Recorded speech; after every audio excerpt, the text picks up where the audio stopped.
Hello guys, welcome to Talkies Today channel. Hello guys welcome back to talkie studio channel.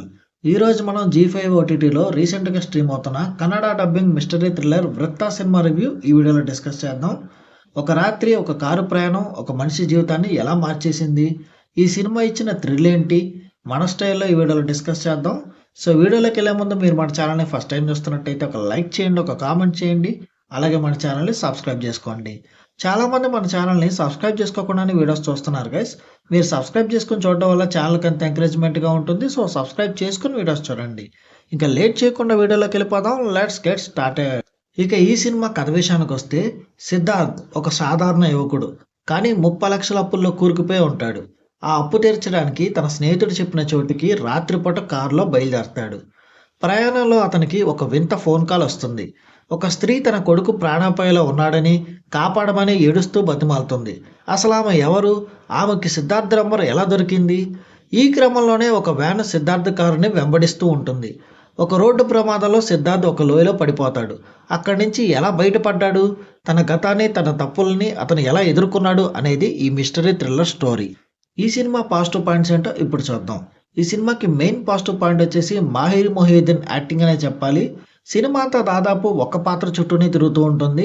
Siddharth పాత్రలో మాహిర్ అద్భుతంగా నటించాడు. అతను భయం కానీ, ఒత్తిడి కానీ, ఆందోళన కానీ మనకు కూడా కలిగేంత ఇంపాక్ట్ క్రియేట్ చేశాడు. ఇక ఫస్ట్ హాఫ్లో వచ్చే ఆ మిస్టరీ కాల్స్, ఎవరు ఫాలో అవుతున్నారనే టెన్షన్ ప్రేక్షకుల్ని సీట్లో కూర్చోబెడతాయి.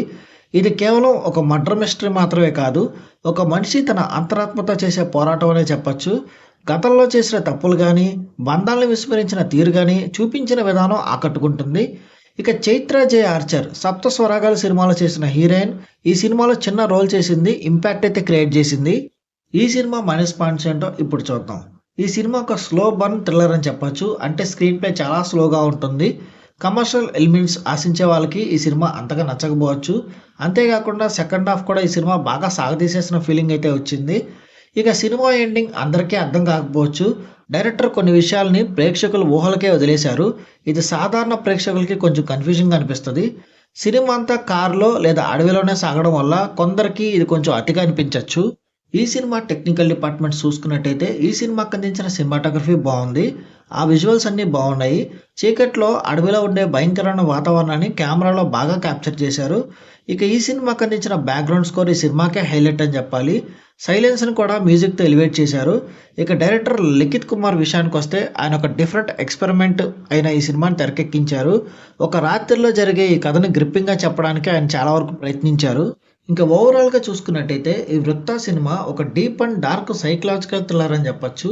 మీరు కనుక రొటీన్ మాస్ మసాలా సినిమాలు కాకుండా ఒక మనిషి ఎమోషన్స్ అలాగే మిస్టరీ థ్రిల్లర్స్ చుట్టూ తిరిగే సినిమాలు ఇష్టపడినట్టయితే G5లో ఉన్న ఈ సినిమా మీకు డీసెంట్ వాచ్ అనిపిస్తుంది. అయితే ఈ సినిమా అందరికీ నచ్చే సినిమా కాదు, కేవలం థ్రిల్లర్ ప్రేక్షకులకు మాత్రమే ఇది డీసెంట్ వాచ్ అనిపిస్తుంది. ఈ మూవీకి మన టాకీ స్టోరీ ఛానల్ వాళ్ళు ఇస్తున్న రివ్యూ రేటింగ్ 2.5/5.